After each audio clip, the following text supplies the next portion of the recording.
Hi, I'm George Kirkham from Lethbridge, Alberta. Today we have another one of the Kirkham International Motor Truck Collection, and this is a 1982 COF9670 Eagle Cabover International.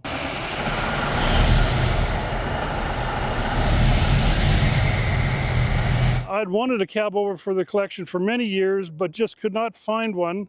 We had sold quite a few of them over the years. I don't know where they all disappeared to. So anyways, this one's a 1982. It is an Eagle trim package, has pretty much original paint on the sides and the back. The front end's been dabbed quite a bit and touched up paint-wise, but it looks presentable at 20-30 feet. But we did a lot of work to it. It needed a lot of electrical work done and just tough all over. It was on the upper edge of should I bother with this or not? But an NTC 400 Cummins, an RTO 14613 transmission, 13-speed, 12,000 pound front axle, 40,000 pound Spicer rear axles with international air ride. And the other oddball thing with it is aluminum frame, which in 1982 was the last year for aluminum frames. The other thing was 1982 was the last year for red engines in international trucks. At that time we painted everybody's engine, no matter whose it was, red. Cummins or Detroit was red up until 1982, and then after 83 and on, they were whatever engine company colors they wanted to paint them. The truck was built April 6th of 1982. And we got that data off the line set tickets. It was equipped with dual 150-gallon tanks, full aluminum wheels all the way around, 11R 24/5 rubber.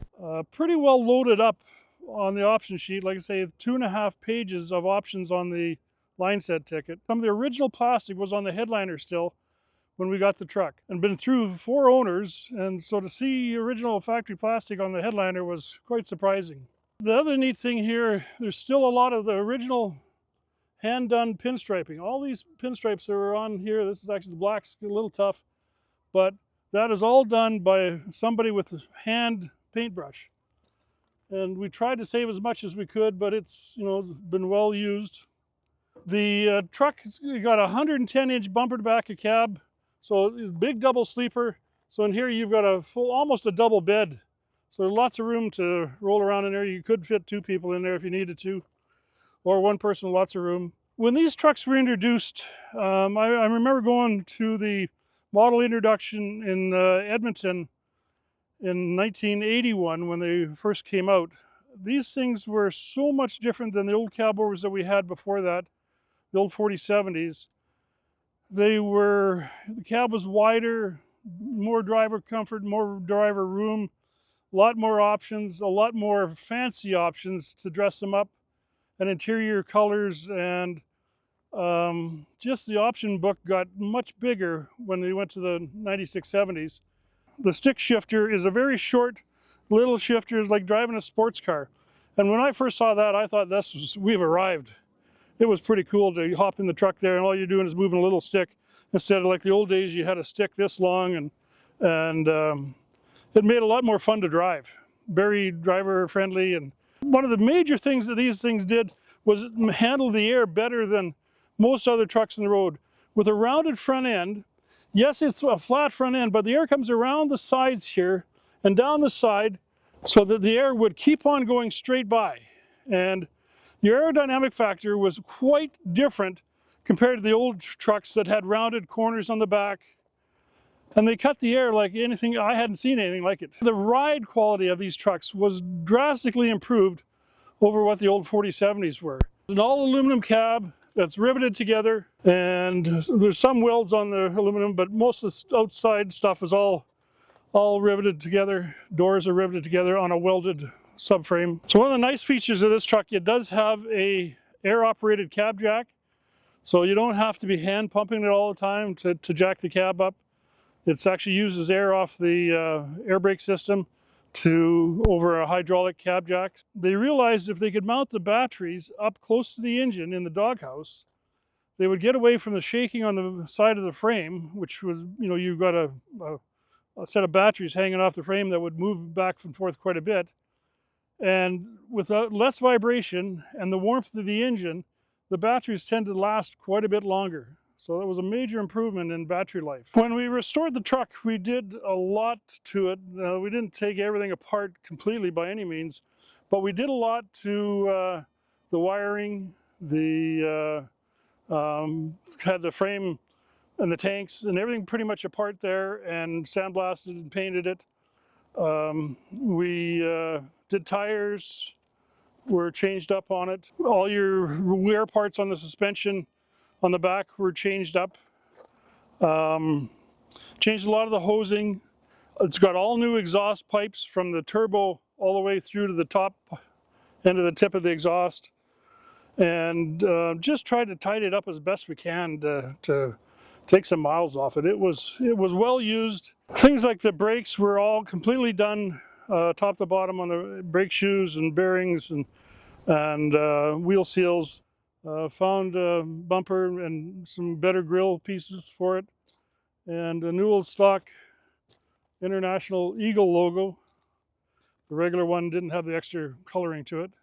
We did a lot of part searching. Was some stuff we could find, and some stuff is just not existent anymore. So in the back of the cab, we've got dual vertical exhaust are mounted on these pipes here that come off, bolted to the frame. So all new mufflers, all new pipes. All this was changed out.